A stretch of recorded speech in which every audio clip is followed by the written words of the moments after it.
Words Plus Minus here. Marcus Thompson. I'm not only with my boss, Tim Kawakami, I am in his domain. Unbelievable. Kawakami Studios. I think That's this is right. the first time Marcus has ever been in First the time I've been here. I did not get arrested. Yeah, we were calling. Security was. I had to give him the secret code to let him through. I did not get arrested, so we're good. We are good. But hey, if I get arrested, you might be getting arrested too, buddy. For letting you in? Wait a minute here. We didn't know you were going to be that wasn't in the covenant that I signed. That wasn't part of the paperwork. We let one person of color in here, not two. We are a highly diverse community here. We will not say where we are, but we're highly diverse, accepting of all. So don't want any of your aspersions cast our way here. I'm casting away, Cast baby. away. Cast away. So I'm sure. But I traveled to Oakland how many times to do this podcast, so good to have you on this side of the bay. That's why. At least once. That's the only reason I actually came, because I was like, he's going to say, how many times do I come to Oakland? So I was like, all right, shut up. Just go. So, it's a lot, by the way. It's a lot. No, it's not close. It's a lot. It's a nice, and I didn't have any traffic, so it wasn't a tough drive. It saved some time for me, and I get to edit some stories for my bonus here. I'll take care of you. So, Nick Young. He was 3 for 14 in I think the first game without the 4 All-Stars. Last night he had 12, 10 coming early. Yeah, so it was like 4 for 4 and then 0 for hot. A lot. Is this how much of this matters for the postseason?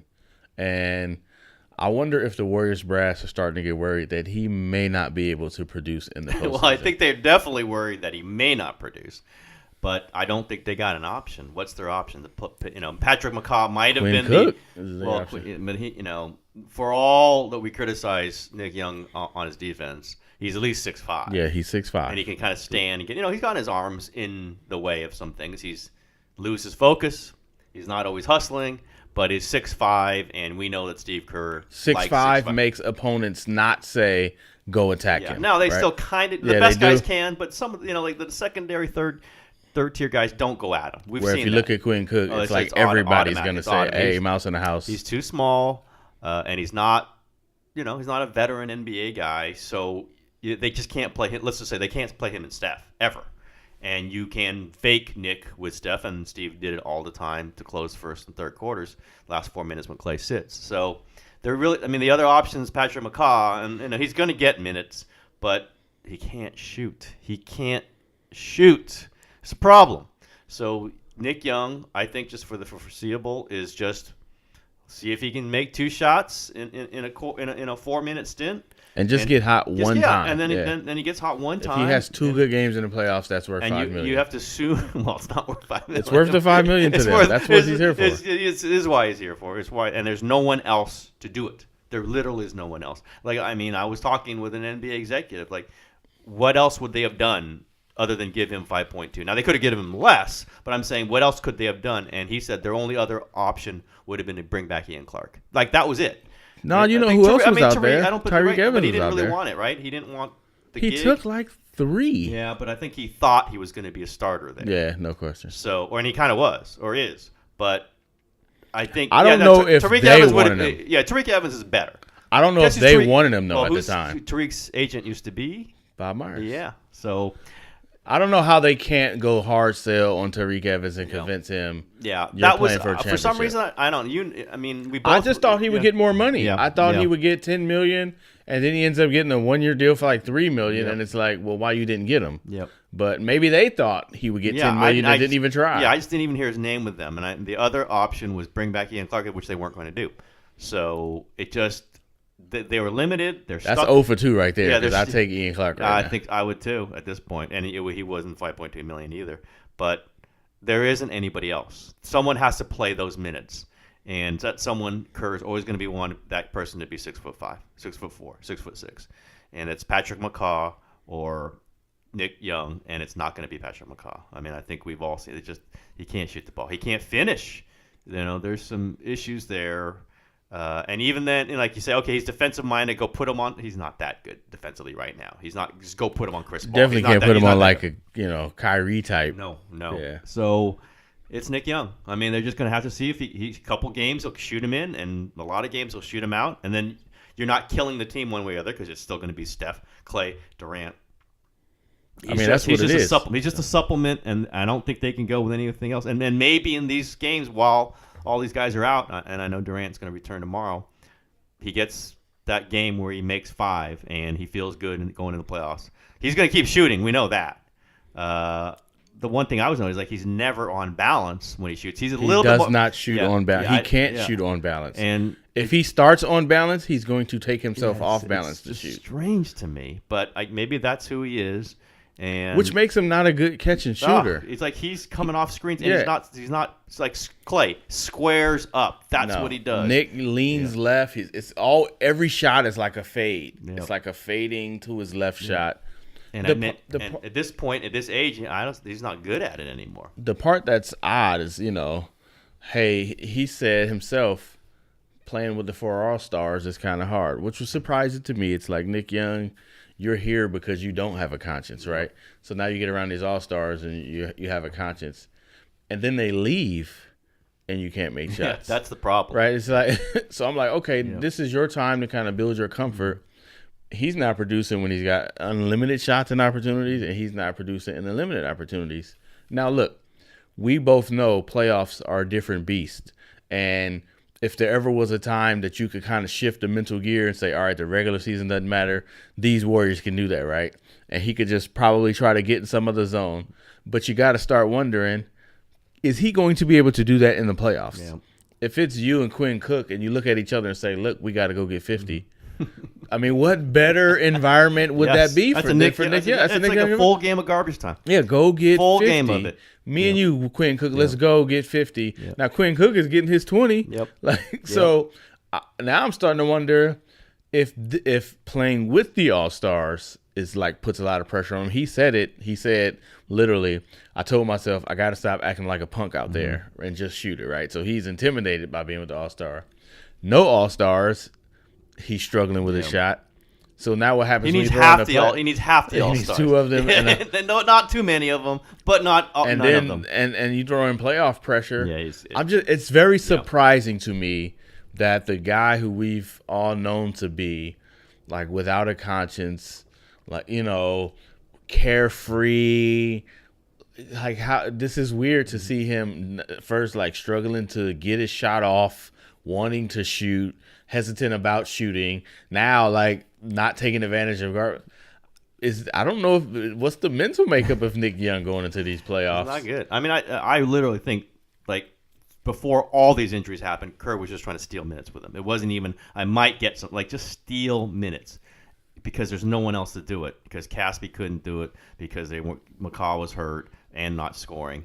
And that's really what it. Even with this group, with none of the All-Stars out there, he's just out there. He's a body out there. Come on, Marcus, we get the phone going here, and it's just he's just biding time until they can get the right guys back in there, and maybe he steals a game. I think they're assuming he's not going to be good. That's literally what they're doing with him. They're assuming he's not going to be great. Ian Clark, what was Ian Clark for those 2 minutes that he would play?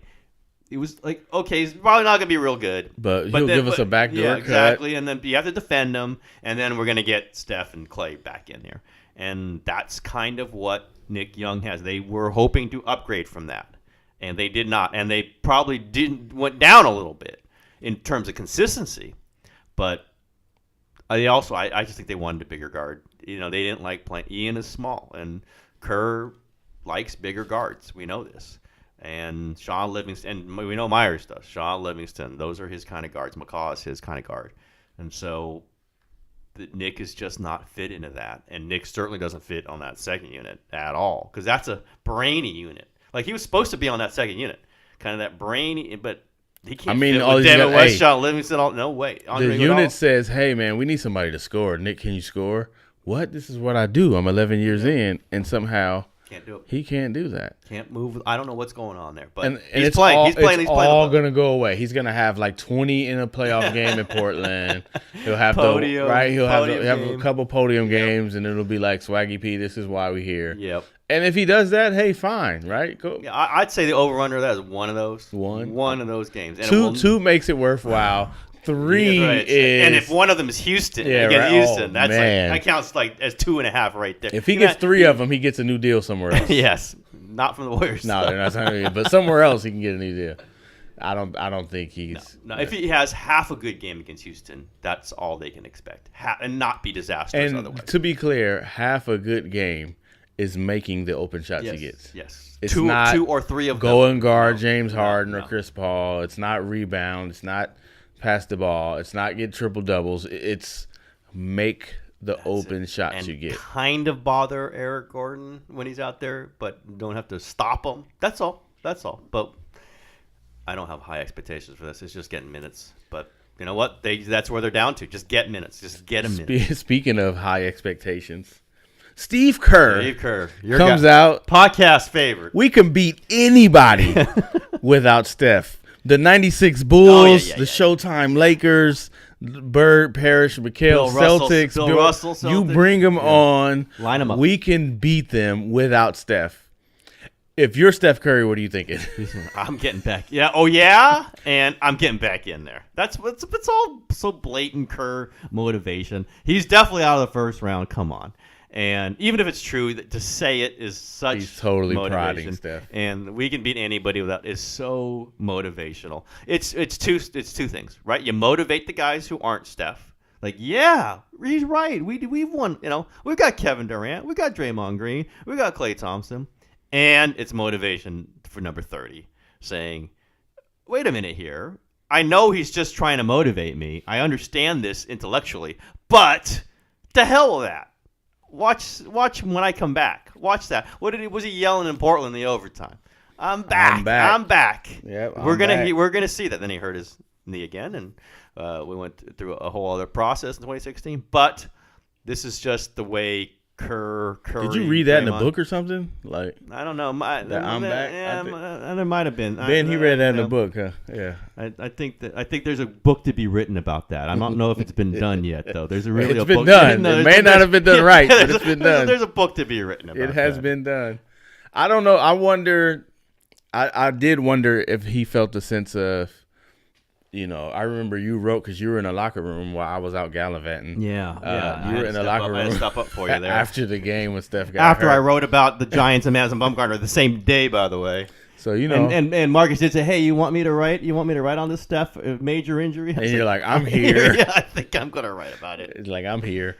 But you described the locker room as a little down and people were maybe... Yeah, it was different. It was definitely different. Definitely They knew this was different. Did Kerr sense that and say, "All right, I need to rally the troops"? Well, he didn't.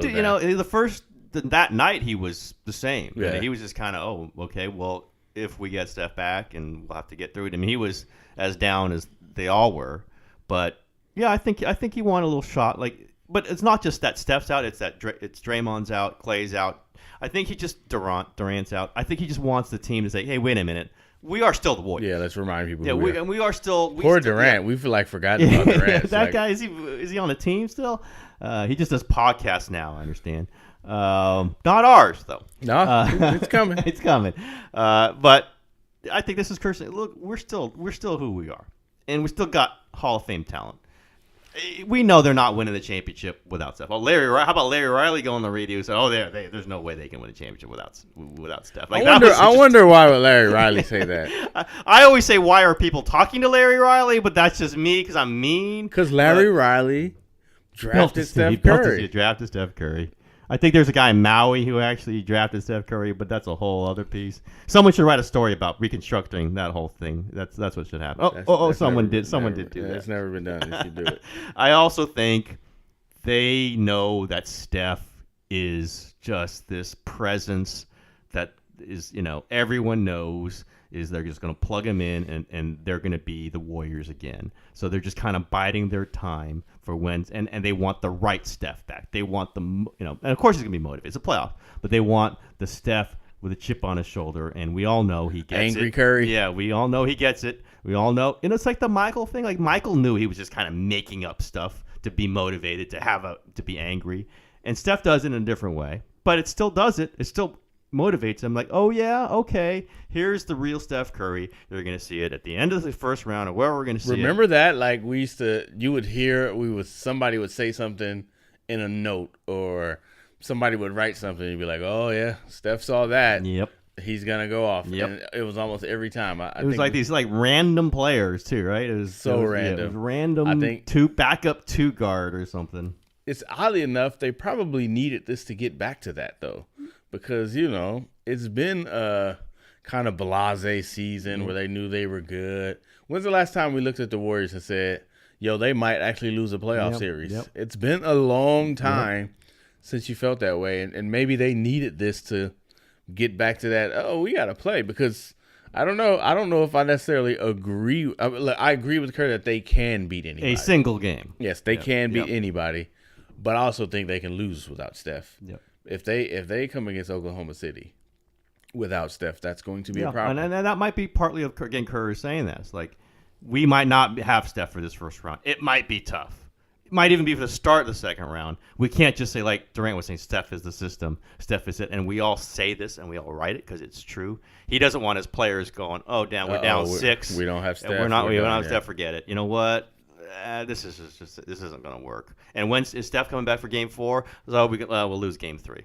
It's you can just see it. You can think it through. It's just everyone knows it's just conversation. It's not real, but it does motivate guys. It does drive them in a certain way. It does hit certain levers, and that's what Kerr's doing, and that's what this team does. And Draymond, I'm sure Draymond's doing it. That's what these guys do. They find ways to make them get their mind into a certain situation. And these next, 8 games now? Yeah. That's what it is. They're just kind of waiting for it, and then it'll be when Steph's ready to play. And when is Steph going to be ready to play, by the way? I think he's going to be ready in the first round. I don't think he's playing. Yep. I think now, down 2-1, is he playing? I think down 2-1, especially down 2-1 on the road for Game 4. I think he plays. That was the same situation against Portland. But they were up 2-1. They won the first. That's right. They yeah. were up 2-1. Yeah. That's correct. They won the first 2, lost, then they got handled a bit, destroyed, and it was like, if they win this game, this is a different series. Yep. So down 2-1, I think he plays. I don't know what teams will have them down 2-1. I got Oklahoma City. Yep. That's possible. God, Steph coming back. They're down 2-1 in Oklahoma City. Oh God, that would be rather large. In Oklahoma City, that would be rather large. Wow. You think Denver? I mean, you think San Antonio with Kawhi could get them down 2-1? I don't think San Antonio's the same with or without Kawhi. I really don't. That's a mess, and I don't. It's really weird to say because I felt like this last time. Then they were up 20. Yep. 24. Yeah, right. 24. It's like, wow, but I just don't know. Kawhi if they had played most of that season, and there hadn't been this whole thing. I just think that's one where you get them down 2-0, it's over. There's certain teams you get them down 2-0, it's not over. That team you get them down 2-0, and the Warriors are good about that. Like, we just figure out a way to win the first 2. We got this series. This is why I think the Houston series is going to be. What if Houston gets them down 2-0, which really could happen, and Steph's just coming back and he's a little bit wobbly. Warriors have never been in that situation. Never. They've never been down 2-0, 3-1 ever. No, they were down 3-1 Oklahoma City. Oh, that's right. That's right. They responded pretty good on that one. Okay, other than that one, one time they were in that situation, and they've never been down 2-0. So never been down 2-0. No, it's just we'll see. They've been down 2-1 twice to Memphis and to Cleveland, right? And then they were and Oklahoma City. And Oklahoma City, they were down 3-1 Oklahoma City. And that's it. They have never trailed. Right, other than those series. No, that's it. That's it. That's the only time they've trailed in a series. They didn't trail at all last year. Obviously. And I think they're essentially undefeated in games 5, 6, and 7, except for 2016 NBA. Cleveland. Yeah. Other than that, they're almost perfect. You said other than that one. That was all right. We're going to take a quick break for a word from our friends at Hims, a new wellness brand for men. Is that hairline slowly starting to move backwards? I know some of you Warriors fans have used that line when talking about a certain Eastern Conference rival, but it's not funny when it starts happening to you. 66% of men lose their hair by age 35. Thing is, when you start to notice hair loss, it's too late. It's easier to keep the hair you have than to replace the hair you've lost. Do you want your hairline to recede, or do you want to do something about it? Luckily, we've got a solution for you. forhims.com, a one-stop shop for hair loss and more for men. Thanks to science, baldness can be optional.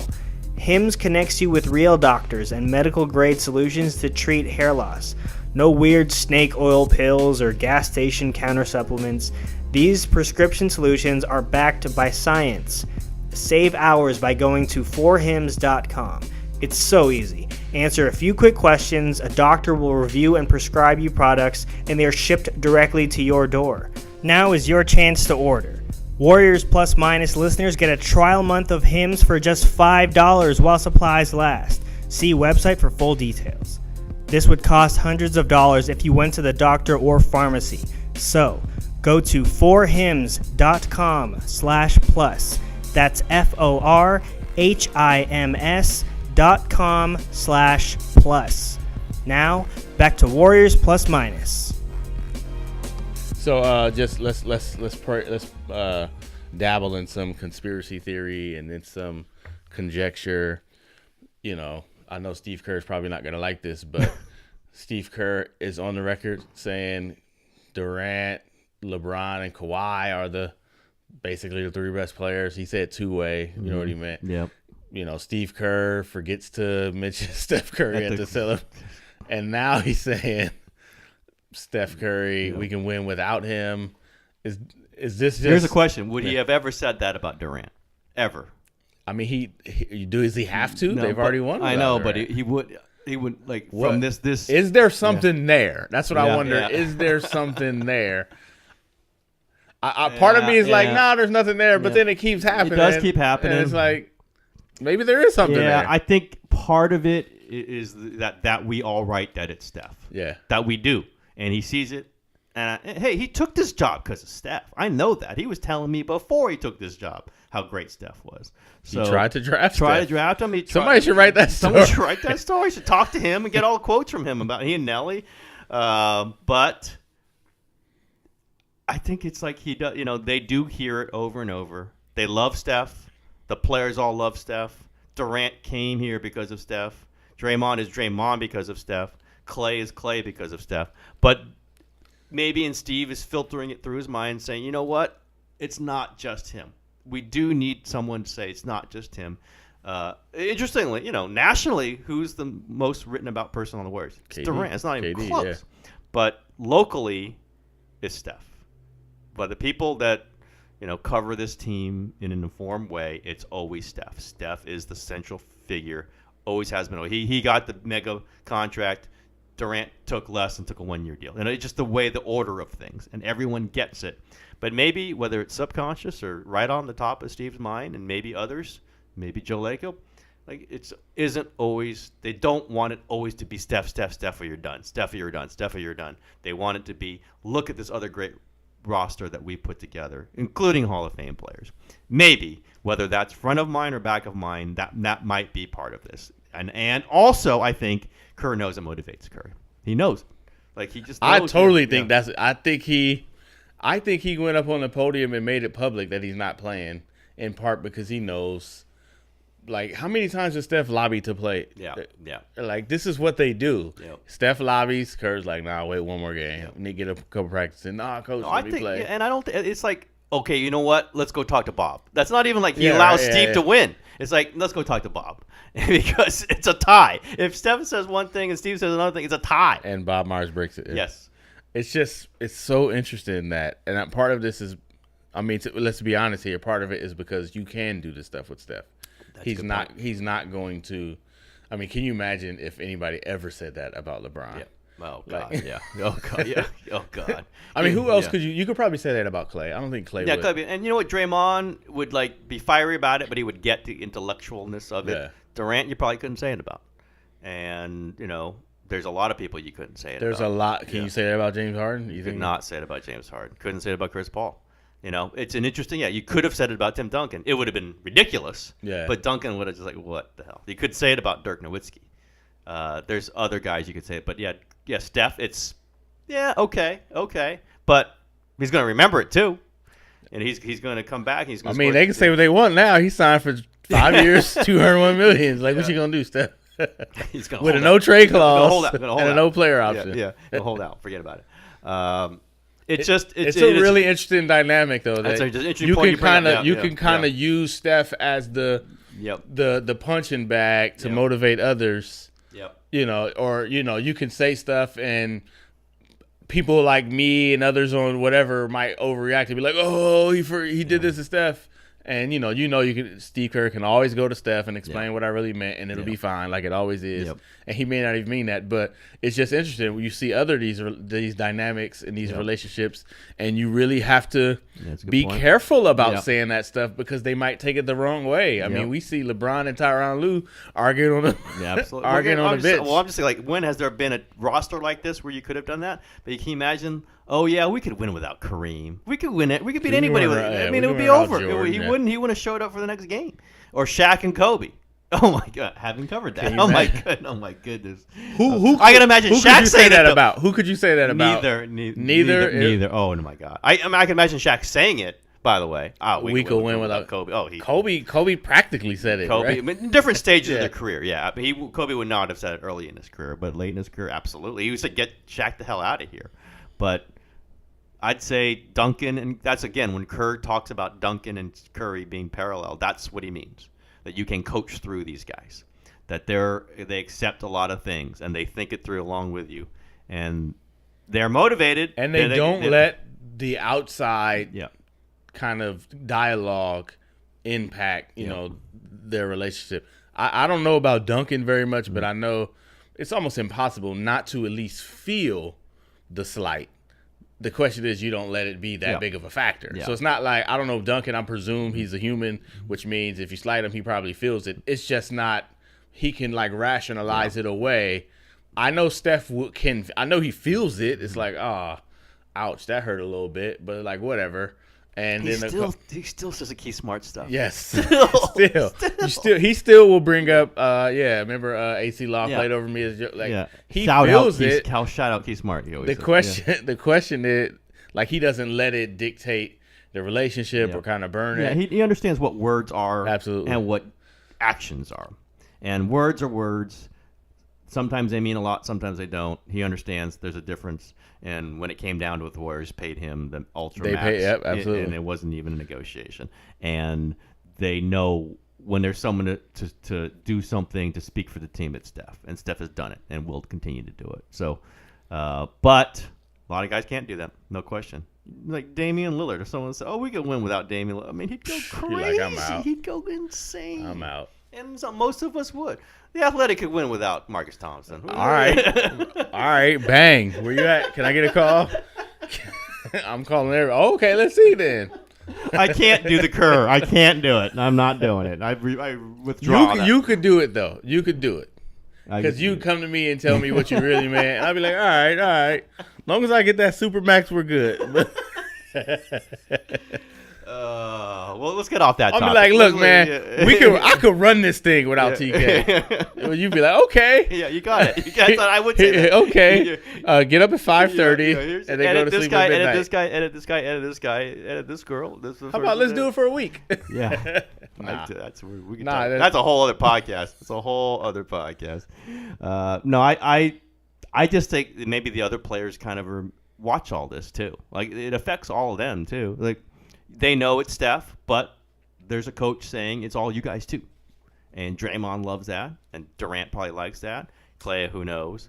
But and that's Steve's thing. Yeah, it's always everybody. Been his thing. It's everybody. Everybody. It's not even just the 4 stars. No. It's all of the guys absolutely. On the bench. He feels important that they all feel part of this, and they can be ready to play. And it drives fans crazy when he plays everybody. But he's going to. He wants them all. Like he cares who's practicing hard. He cares who's leading. He praises who practices hard. And Kevon Looney's having the greatest camp of all time. It just and who's vocal during shooting drills. This is all important to him. So this is the Steve Kerr thing. This is how they've operated and how they will continue to operate. But I'm going to be curious.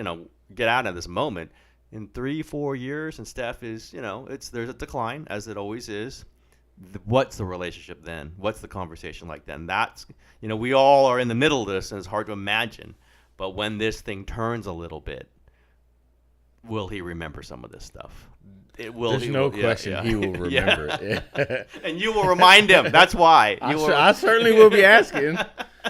So, man, after all those years, I can play you back Steve's comment. This is right here. I don't know. I mean, I would be mad. I don't know. That would be great column for the Athletic in 2025 or whatever. The 30 greatest slights in Steph Curry's Steve career. Kerr, 2, 6, and 11. Keith Smart's 1. Keith Smart's got to be Chris one. Paul, Russell Westbrook. There's a lot of them. Oscar Robertson's up there. Oscar Robertson. That'd be great. That'd be great. 30. Mark Jackson. Oh wow, man, yeah. that one. Those are the ones that he. Oh man. He still brings that up. Yeah, Not bad for somebody ruining basketball. Yeah, right? yes. Like the ruining basketball on line. Twitter. The ruining basketball line got to him. Yes. Oh boy. There's no question. This is a good column right now. Actually, It is right actually. now. It is a good column. So here's an interesting thing that happened in the locker room last night. I'm looking at talking to Quinn Cook, and he's putting his sleeve on his left leg. Yep. Right, and I was like, Quinn, are you hurt? He's like, no, I'm not hurt. I was like, I'm not saying you're out, but are you bothered a little bit? And he's like, yeah, I gotta bruise it. I don't feel it during the games, but I feel it after the games. And it made me think, like, this is all a lot and very sudden to just say, hey, you're going from never playing to carry the team. Yep. And then playoff basketball, if he's a starting point guard, is carry the team. You got to start one. I'm starting to wonder about that. Like that. Yeah, no question. That's a load. And we're looking at players like Draymond and Andre and Sean Livingston who have to, like, get this maintenance so they can play. Is it a safe bet to put Quinn Cook in there for 30 minutes for a 5-game series? Who else are you going to put in there? Probably start Sean You Livingston. could, but I don't think they want to do that. I mean, they want to lock For the it very in. reason, right? Yeah, they want to maintain him. So maybe you're not playing Quinn Cook 30 minutes, but you're playing him 24. You up Sean from 20 to 26. And Andre, 30's the cap, right? Remember that? Well, that's right. Well, that was with the injury stuff, right? Oh no, that was just when he was like 30. Yeah, that's right. By the way, Andre Iguodala shooting the ball, playoff Iguodala. I just think they're going to rotate around. It won't be Quinn Cook go save us. They can't do that. It doesn't matter who their first round matchup is, but he's going to play. And he's going to have the ball in his hands a lot. But, I'll say, he played a lot of minutes in G League. It's not like he was playing. He was the third guard in the G League. And he's played in big games at Duke. He's won a national title at Duke. He wasn't the main guy, but he's been on those teams. So I don't think this is not like throwing, some random guy out there. He's always looked and felt like a pro, right? I mean, he just seems like a guy, not a super talented player, but a guy that isn't going to get out of his mind in some of these tough moments. Now, he made a couple shots last night, then threw up a crazy 3. He's going to do stuff like that, but everybody does that. He's going to be okay. Not going to be great, and he's going to lose. They just need him to be okay. Just be okay. Don't lose the ball. Get him into the offense. Don't lose the ball. Make open shots. And everyone else, if he's got Clay and Draymond and Iguodala and Durant, they just fold in with that. Can they win a second-round matchup with him and not Steph? I don't know. Depends on the matchup. Yeah, depends on the matchup and how well all the other guys are playing. If Durant, could they beat Portland without Steph? I think that's one they could look at just because the guard matchups are so interesting. But it's up to Kevin. And is Durant going to be dominating? Right? Is Durant going to be the guy? And isn't Harkless out now? Yeah. So I don't even know who Aminu can guard one of those guys, but he can't. They don't have guys to guard Clay and Durant. So. Yeah, I think they could beat Portland in the second round without Steph. I think it would be hard. We saw them last. It's just not. That's a bad matchup guard wise, but I think they can get through the second round. But I don't think they're going to want to, and I don't think they will. They will have him at some point in the second round. In my opinion, Steph will be back for Game 4. Game 4 on the road, close it out. So if they're up 3-0, he's not playing. If they're 2-1. Different thing. We'll see. But hey, they're lucky they got Quinn Cook. If they didn't have Quinn Cook, what would they be doing? Sean Livingston, 35 minutes. And that would not be good for them. I just don't think it wouldn't be good for Sean. Sean did it 2 years ago, and he was good, but then he wore down in that playoff, remember, and he's 2 years older, and it looks like it. I love Sean. It looks like it. And him in a limited role is much more important to them than trying to extend him and getting much less bang for the buck with him. And Quinn Cook is their way to do it. Now, whether Quinn Cook plays 30 or 16, I don't know, but it's going to be somewhere in there. It's going to be interesting to see how he responds to playoff defense, Quinn Cook. Yeah, we've seen a little bit of it. How does he handle pressure? The scout saying, all right, here's how we're going to attack Quinn Cook. How is he going to deal with screening and moving and some of that stuff that really matters when you have 4 All-Stars and you're trying to create shots for them? Like, one of the things with Nick Young is it feels like he's in the wrong place a lot of times. And Caspi, the same way too. Armory Caspi, guys are just kind of in the way. And when you're trying to get space for these great shooters, you don't need to be in the way. So I wonder how he's gonna handle that. It's about to be a lot on him. But in the end, this is all about the All-Stars. And I was trying to figure out who's under the most pressure with Steph out in that first round. I feel like it's a lot on Clay, because his offense is going to be that much important. You can write Durant down for 25 because he can get it even when he shoots poorly. Clay is different, though. Clay's kind of got to be feeling it. You probably need and we've always talked how much better he shoots when Steph's on the floor with him than when Steph's not on the floor with him. But if they lose a first-round series, Durant is getting crucified. Yes, no question. So, who is under the most pressure? It's got to be Durant. Durant just because he's always the focus, right? I mean, even if Steph plays and they lose, it's going to be on Durant.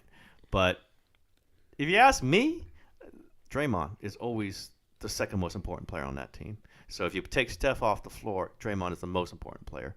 He's even more important if you can't score like that. Yes, he's got to go stop somebody, and it can't just be people. He got multiple people. Absolutely, and tell everyone where to go and initiate when he can. Shoot, we'll see. I don't know that the shooting's ever going to be there this season, but he is the second most important player of the team. If Steph isn't there, Draymond is the spirit. He's the defensive guy. He's the initiator. He's a rebounder, which they could use. Yes. He's the tough guy. I think Draymond drags them. If it's a tough first round and they don't have Steph, I think Draymond. We'll be writing that Draymond dragged them through this. Draymond's the one who had a meeting at halftime and started yelling at him. Draymond's the one who hit a couple threes that were really important. That's the guy that I think means the difference between winning a close game and losing a close game without Steph. That's how I feel. Yeah. Durant could just go for 45, and that's true. Unlike anyone else in the league almost. But if we just say game to game, if you don't know that Durant's going to go for 45, who's the most important? And I don't know if I would say it's pressure. I would just say the person that I would expect them to, those 4 possessions that change the game. It's going to be Draymond. I'd say it's Draymond. And if he's at a high level, they win the game. If he's not at a high level, they might not win the game. I think about that. If Draymond is playing well and the defense is playing well and KD goes off, it feels like the difference will come down to who helps KD on offense. If he scores 40 and nobody else is scoring and it's got Andre Iguodala's got to make shots and David West. It's got to be. It's clear already that the bench, the second unit offense, or any offense outside of All-Stars, is probably not the most reliable offense, right? Yep.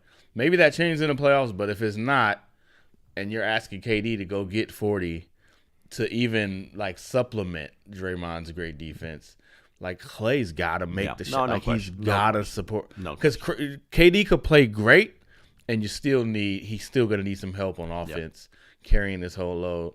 But I think you're right that Draymond is the most important player without Steph. He might be the most important player with Steph. He's if you really value defense and what he brings, and you say what. Well, in the playoff, what is playoff? It's matchup. That guy's going to score because he's great. Let me go. We got to stop that guy. We've seen, Utah could not stop Durant last year. That was the whole end of the series. That was it. Once you couldn't stop Durant, it was over. That was literally that was it though. They just kept running. Okay, had no there answer. it goes. Draymond is the guy, not necessarily specific every player, but he's the guy who says, this is how we stop this guy. It's over. That's a guy, we're taking him out. I'll go double team Harden, the ball come out of his hands, and then we go. That's playoff basketball. Draymond is a playoff basketball player. No question. He did it with LeBron. Iguodala's in there too. Iguodala's in there for sure. Yeah. But those two together, when they're on, it's pretty playoff. special. And that's why Hampton's 5 works so well. I mean, that's why the small ball worked before they got Durant. Those two guys. Everything else flowed around them. And as you wrote, is Draymond up for 30 minutes a game as a center? He's going to have to be because they're going to go to it. But was Zaza terrible last night, by the way? Oh, my God.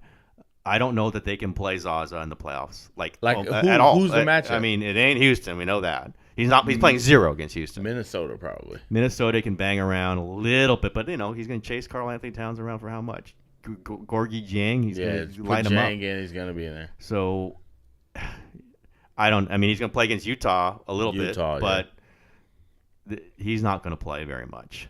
JaVale will play a little bit, but not that much. It's Jordan Bell and Kevon Looney. You look at the tough series, those two are going to play. Houston Looney's definitely going to play. Those guys are going to play 20 minutes a game against Houston, if Bell can stay healthy, by the way.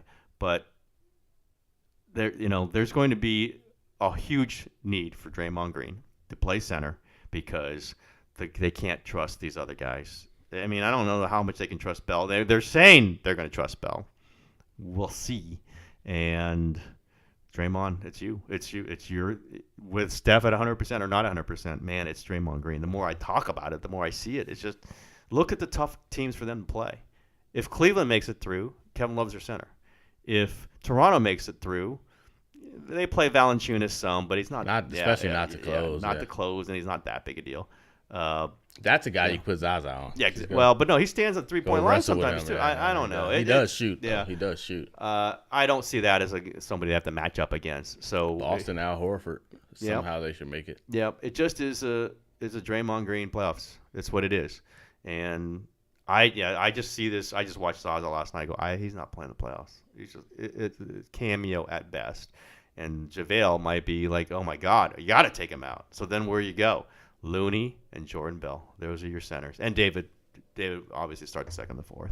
But other than that, man, I just think that right now Zaza is Varejao level, and that ain't good. He's been there for me. Yeah. Well, not Warriors fans though. They all love Zaza. They all want more Zaza minutes. It's so hard. Nothing I tweet about the Warriors gets more support than when I criticize Zaza Pachulia. I'll just put it that way. It's so hard to deal with big men. You make a cut, you give them a good pass, and they're not even trying to make the layup. It's like, they have no chance. I'm going to. I'm going to turn and throw it up and try to That's how the whole flood happened in the third quarter last night. Pachulia gets, one of the first possessions, he gets a nice pass, one bounce at the rim, completely misses the layup. They go right back down.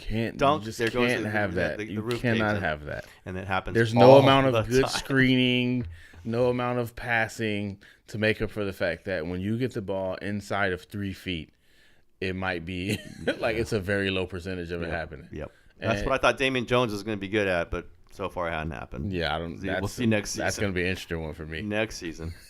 Maybe next season. Yeah.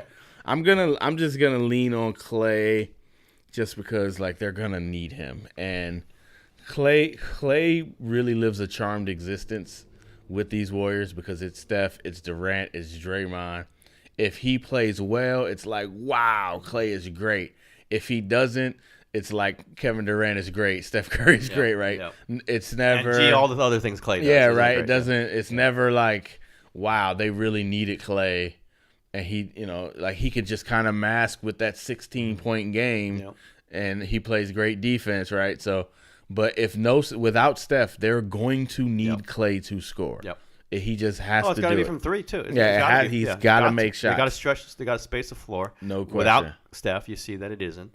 And there's going to be times when which is why I don't think Clay's leaving either. He's not Like, leaving. this is too great He's of a- not, he's not leaving. Like, does Clay ever get criticized? He gets I hear it from some people, Yeah. not media people. There but was yeah, a time yeah, where yeah. he was He regularly doesn't make it criticized. when it's big. Yeah. When he makes a wide open shot. That was before But game KD, six- though. and also game 6. How about game 6? Game Every 6, time I still get him. So people still criticize him to me. Hey, sometimes. that's great. Like, you know what? I think he should get a pass for Game 6. That pass should last for a long time. Yeah. Oh, That Game 6 pass, Yeah. that gets you a lifetime membership into the club. Has ever done that? Yeah. That's a lifetime membership into the club. For all the greatness of Steph Curry, he's not ever done that. No.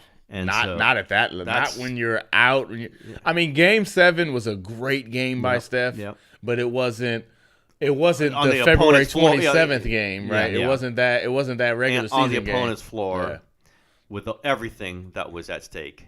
And then when the championship, we keep going that, but it was the bigger game than they've ever played. No, yeah, and it it was no wasn't for the question. It wasn't No for the question. championship. So that one for me is like, okay, And Steph closed that game, yeah, Steph played. but It wasn't there. Clay It wasn't went- there. It wasn't there to be close. Clay It went. wasn't there. I to mean, be he close. just got hot at the most opportune time of all time, and you should get a lifetime pass for that. But 100%. that's why I don't think he should. That's why I don't think he's leaving, because I think he knows that. Yep. Like, he knows I'm in a great spot.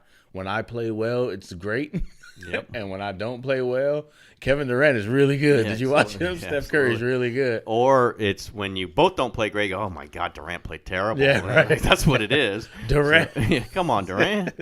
This is a trial. I get to sneak out the side, Yep. maybe do a couple And podium some guys interviews. wouldn't want that. Nah, some guys, some guys would want, hey, come on now, look at me, I put 31 up. Forget about everyone else. But that's just Clay's personality. Nah, It fits yeah. perfectly with the situation. And where could he go and get anything remotely close to that? Wherever he goes, he's going to be expected to carry. If he's signing for $30 million, yeah, he's going to be expected absolutely. to carry the franchise. Absolutely. And what happens when Clay has to be the one to go to the podium? Yep. Yeah, no, he's That's not not going. good. He's not going like He's going not- after going 2 for 16 and losing. Yeah, right. Yeah, Losing no, he's game not. 2, losing game 2 at Staples Center. Yeah, he understands. And again, he doesn't like it. He probably wouldn't love that it's phrased like that, but he gets the situation. He's, by the way, a superstar in China. No and question. and he likes that, and it kind of makes him different. And he kind of likes that too. You know, he's It not. is. It's quirky. It's a quirky way to be an NBA star. Yeah, he's done it a different way. He's done it in not the same old Adidas, and he went to Washington State, by the way. Right, yeah. So all these LA, we talk about all these LA guys don't really even think of Clay as an LA guy. He did some other path. He's got the whole Caribbean thing with his dad. Yep. It's just a different way, and it just fits perfectly. He's got the house in Oakland Hills. He can play with Rocco. We can go play golf, not play golf. He can just slip he's, out. He's in with Steph and Andre on the golf. He Yep. plays Augusta, but he's not a golf guy. He's just he's got all these different Clay's kind of- whatever guy he wants exactly, to and that's a great thing to be, and that's why he's not. Yeah, he's not going to get spent. You got to trade me to a place where I'm going to need to make $30 million. He's not there. He's not there, and be. And I don't think he's better for it. He's if more he peaceful want for it. if he wants the money, he certainly doesn't want all of the other stuff that's gonna come with it. Like if you could tell him you could get the money and stay here, Like, do this it. is no brainer. But This is I don't no think he can brainer. get the money and stay No, I here. don't think- Not he's that gonna much. have to take it. He's gonna have to make. He's the already said he sacrifice. would. He said Yeah, he's 40 gonna- plus minus. That's correct. All right, I love your place, but I gotta go. Man, we do the longest shows I got on my things to place do. here. All right, everybody.